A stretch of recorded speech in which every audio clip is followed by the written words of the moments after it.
Talk about a remarkable GCL round one here in Mexico City. Listen to these stats. 8 out of the 17 teams have jumped double clear today. And a comment that was made by Ed Holloway, our commentator, which stands out for me, where he mentioned earlier on, you lose the thread of reality. These teams are jumping so well that when the teams around them just happen to have a single fence go down, all of a sudden we go, well, those teams are on 4, they're out of the hunt. The standard, the level has been so high here in Mexico City that it almost feels ridiculous to criticize the teams that have had a single fence down. But as it stands, Kunstars, your 2024 champions, lead at the end of GCL round one. They are just ahead of the Doha Falcons and just ahead of the Shanghai Swans. But out of those double clears that I mentioned, we continue with Falcons Were Out United, Saint-Tropez Pirates, Madrid in Motion, Razorback International, and even the Monaco Comets, all double clear in that GCL opening day. It has been a warm, hot, sunshiny Mexico City day, and the riders have remained very cool and very, very calm in these conditions. Let's get some reaction. We caught up with Jérôme Garry to get some thoughts from him and just how the Doha Falcons have performed. Jérôme, another team going double clear. Is it just really easy in there today? Honestly, when I walked across, I think it was not so easy, but you know, the ground is so nice, and we have good riders, good horses. That's why there's many clear. But honestly, it's not an easy class. I saw you and Julien having a nice chat after you came out. It's so nice to be on a team where you're with your friends. Does that make a big difference? Yeah, sure. We are friends outside the horse world, and to compete together, different country, but make a team together, it's so nice. Last year I was with Simon and Julien. It's nice to have a team with best friends. Also, Killer Queen, I mean, she just jumped beautifully. Look how chilled she is now as well. It's just wonderful to see. Yeah, I'm really, really happy and proud of her. I just ride her. I start in December. Then it's the first 5-star show for her, and she's straight away perfect. I'm so happy. She's proving herself already. Second round then, what's the lineup? Yeah, I will be not with her. I will take Great Britain, but me and Julien also in the second round. Good luck. Thank you. A performance of notes from the Doha Falcons as they find themselves as one of those teams that have really dominated the opening stages of Global Champions League round one. Julien Akata jumping clear and Jérôme Garry on Killer Queen keeping up all of the fences as well. Now, let's talk about the Mexico Amigos, powered by the H5 stables. The home team, everyone here alongside this massive grass arena, all coming up to the edge of the signboards, all trying to get as close as they can to the edge of the field to watch the Mexico Amigos perform. Unfortunately, Carlos Carlito, having a fence down on H5 Porthos Maestro, but it was Zoe Conteur, the young rider, who delivered a wonderful clear for the Mexico Amigos. Let's hear from Zoe Conteur. So it's your first time jumping for the team, and it's not a bad way to start with that clear. She jumped beautifully. Yeah, thank you very much. She was amazing. I've had a partnership with this mare for about 2.5 years now. I've really taken my time with her, and this year she's really started to be consistent at this level, and I couldn't be more happy with my round today. You're also the home team, Mexico Amigos. Is there a different atmosphere in there for you? Well, yes, definitely. I feel a bit of pressure, like unconsciously. I went in the ring and then the crowd started cheering because then they announced that it's the home team for the Mexico Amigos, and you can feel a little bit of pressure, the adrenaline, so it definitely gives you a little bit more of that boost. We can talk about the course, we can talk about it being a grass ring, but actually you just said to me you're really feeling the altitude. Is that something you have to think about? Yes, definitely. I was really out of breath before coming to this interview. The altitude really hits you and you get a dry throat. Like, it's super dry here and it's really hard to recover after a round. Like, I can't find my words, I can't speak, it takes a while. So now after 10 minutes I recovered a little bit. But you definitely have to take it into account, drink a lot of water and take some breaks because the horses must be feeling it too. You're also on a team with your fiancé Carlos as well. He did just have one down there. Where do you think that went wrong? Well, I just watched his round on the screen because my mare's impatient, so she didn't want to stay in the ring. But I don't know, it was a silly rail and it was very unusual for that partnership. He did lose a shoe right before going into the ring and he had to put it back on and it took a little bit of time, so maybe that played a little bit of a role. Good luck for round two. Thank you so much. The thoughts of Zoe Conter, a very good performance for the Mexico Amigos. A clear from her. The team finds itself on 4 penalties as we reach the halfway stage. Now, time for us to talk a little bit about strategy. Try and speak to Razorback International, powered by Horse Gym, with the younger, more handsome of the Weishaupt brothers. Max, thank you for joining us. That's your microphone. That I owe Philip for many, many years. It's so cool to have you on the stage here. And talk to us about, firstly, growing up alongside a famous show jumping brother. How's that been for you over the years? Yeah, it's been good for me. I learned a lot from him. Good competition growing up? Yeah, of course. He's been always a bit ahead, but I'm trying to catch up now, and it's fun to be together in the team now with him, and we hope we have a good season. Talk to me about today. You didn't jump round 1. We saw from Marco Kutscher. We then saw from Emmanuel Camelli as well. What did you make of what the boys did in round 1? Yeah, they made a really good job. We're happy about the performance. And we hope to do so in the second round. They looked very calm, both of them, didn't they? What has the talk been from the team coming to Mexico? Has Ludger been sending messages? What has the conversation been like with the team? Yeah, Ludger's involved a lot. He's telling us what to do. But okay, Marco and Emanuele, you don't have to tell them so much. They know what to do, and they did today. What happens in round 2? Do you come in? We stick with the 2 that jumped round 1? Marco is going to jump the second round as well with the chestnut. And I'm going to come in with Omerta and Sipit. What are you expecting coming up in round 2? I'm expecting a quite big course, and I hope good results for us. Did you walk round 1 yourself? Yeah, I jumped it as an individual. As the individual? What did you think?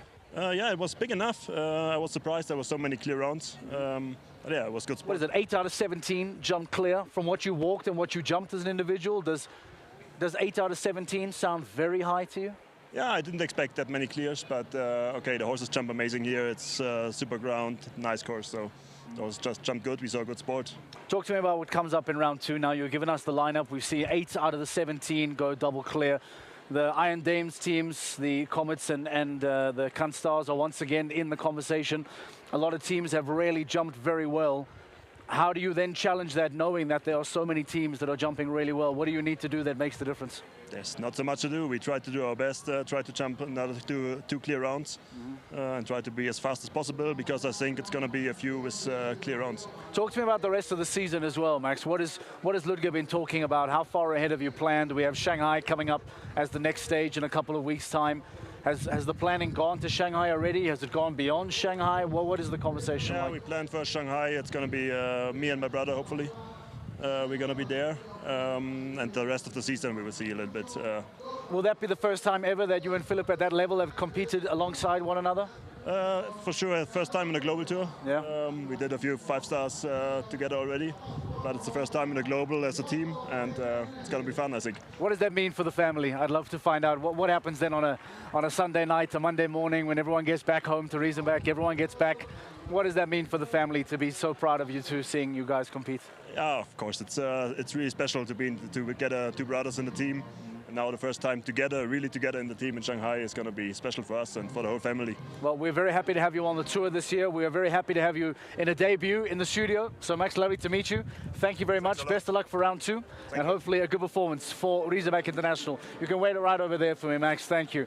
Maximilian Weishaupt joining us in the studio, making a debut in the studio and coming up in GCL round 2 later on this afternoon. The Riesenbeck International, powered by Horse Gym, one of the many teams, the 8 teams in fact, that find themselves on double clear going into the second round. Let's show you what the standings look like at the end of round 1. To remind you, these are the virtual rankings, that if things were to end right now, this is what the points allocation will look like at the end of Mexico City here on stage 2. As we already pointed out, a lot of teams jumping double clear. This is what it would look like going into a virtual ranking. Canstars, powered by the Iron Dames. Well, if they were to make a 2 from 2 and jump up to 60 points already, talk about a dominant start of your title defense. And the Prague Lions doing exceptionally well once again. They would take 11 points out of this and then move up to 36. Monaco Comets would potentially be on a podium once more. And the Mexico Amigos, as we pointed out, will then find themselves moving up at least somewhat because of those standings. Let's join Rosie Turner to have a bit of a conversation here. Rosie, you just had Maximilian Weishaupt in the studio. I call him the younger, more attractive brother. That's all on Philip, by the way.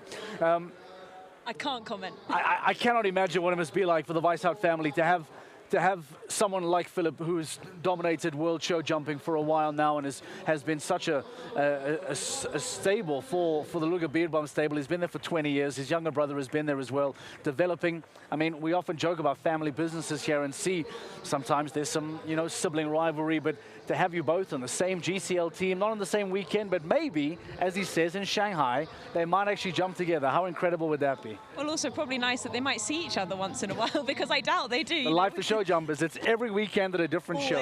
Always split. But talk to me about how things are wrapped up here. 8 out of 17 feels high for me. It feels high for Max.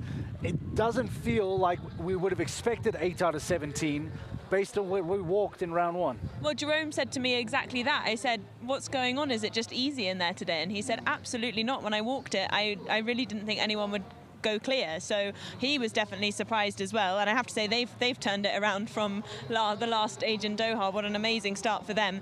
It's extraordinary, but as I said to Can Stars just now, what are the Iron Dames feeding you? Yeah. Because what is Deborah Mayer putting into that canteen on a Monday morning? It's extraordinary what they're doing. But if you have a look at their team here today, Natalie Dean, Katrin Eckermann, and now Sanitizer coming in, they are 3 extraordinary riders. There's no sub-rider there. You've got 3 of the top riders with top horses coming into this team. It's extraordinary what they're doing. I want to mention one other person, if I can. John Whittaker. Yep. He is turning 70 in August. I hope he doesn't mind me saying that. He is turning 70 in August. Yeah. And he makes everything look as if it's 2'6". It's incredible. He's only 70 years old. Can we just reflect on that for a moment? And one of the things that we love so much about the world of show jumping that just doesn't happen in any other sports around the world is that there is no age limitation. Find me any other sport. Let's talk about football. Let's talk about golf even. Let's talk about cricket, rugby. It doesn't matter. To have a sportsman at 70 years of age, not just competing at any level, but competing at the highest level in the world and doing so well. It goes beyond superlatives for this man, doesn't it? I was speaking to a few other riders from different equestrian sports recently, and they said that it is the only sport in the world that with age you only get better, and you can get better, and you can afford to stay on horses, and you can keep going as long as the horses are there. You can keep progressing, and you never stop. John Whittaker is one of those people. I mean, Nadja alongside him, again, only 1 down, and with Mila, that's such a new combination. That's only going to progress. They need to have time to settle and find each other. But they're only getting 1 down at the moment. That's amazing, and it's only going to get better. This is the comment that, again, I took off the commentary from Ed Holloway, our commentator. He said, what a wonderful line, that based on today's performances, we are losing the thread of reality today because these teams are jumping so well, they are making it look so easy that if you have a team like Nadia who puts 4 down, we think, whoa, well, 4 penalties, that is the most common thought in the world of show jumping, to have a fence down. But because of how things have gone today and because of the level that we've watched today, all of a sudden 1 down puts you midway through the table. It's almost disappointing to watch, isn't it? Yeah, exactly. It is outrageous, but that's what's making this so exciting, because I think particularly, Can Stars in particular, or any of the others going later on, to see so many double clears, they weren't allowed to just go double clear. They had to push. So what you're seeing this weekend, which I think we don't see that often, is that teams not only are going double clear, but they have to push to go fast. So it's turning into a bit of a speed class, which is something we all love. 8 out of 17 in the second round. It's going to absolutely... Second round's going to look like it's in fast forward. Oh, that's my sheet of paper, by the way. Rosie's score sheet is blown into the arena. That's gone. She'll pick up a new one. The good news is that at the start of GCL round 2, that start list completely changes. Can Stars, powered by the Iron Dames, will be the last team to go. Doha Falcons will be second last to go. They start in reverse order based on performance. 8 out of 17 double clear. The Can Stars, Doha Falcons, Shanghai Swans, Falcons Route United, Saint-Tropez, Madrid in Motion, Razorback International. I'm glad it is 8. I was nervous about my counting there. And the Monaco Comets, all double clear. It means half of the field will start on a level score of 0. So make sure you join us for the second round of Global Champions League. It comes up shortly here in Mexico City. This is the second stage of the GC season. A lot more action to come. GCL build-up for round 2 is next.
The pursuit of the championship continues in Mexico City.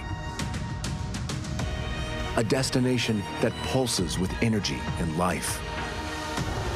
A stage framed by history, fueled by adrenaline. Here, the world's finest riders push boundaries, chasing victory at every turn.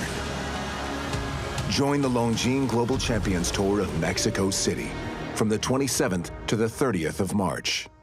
The highest level of show jumping arrives in Shanghai, a city of vision, innovation, and unstoppable momentum, where elite riders and world-class horses compete on an extraordinary stage. Every round demands precision. Every jump is a leap toward greatness. Experience the Longines Global Champions Tour of Shanghai from May 2nd to the 4th. A journey like no other begins. The world's most spectacular show jumping tour is back. Bigger, bolder, unforgettable. 16 breathtaking destinations. The world's finest riders. The most powerful horses. 17 teams, each driven by talent and ambition. Precision, power, and passion. Every jump, every second, every heartbeat counts.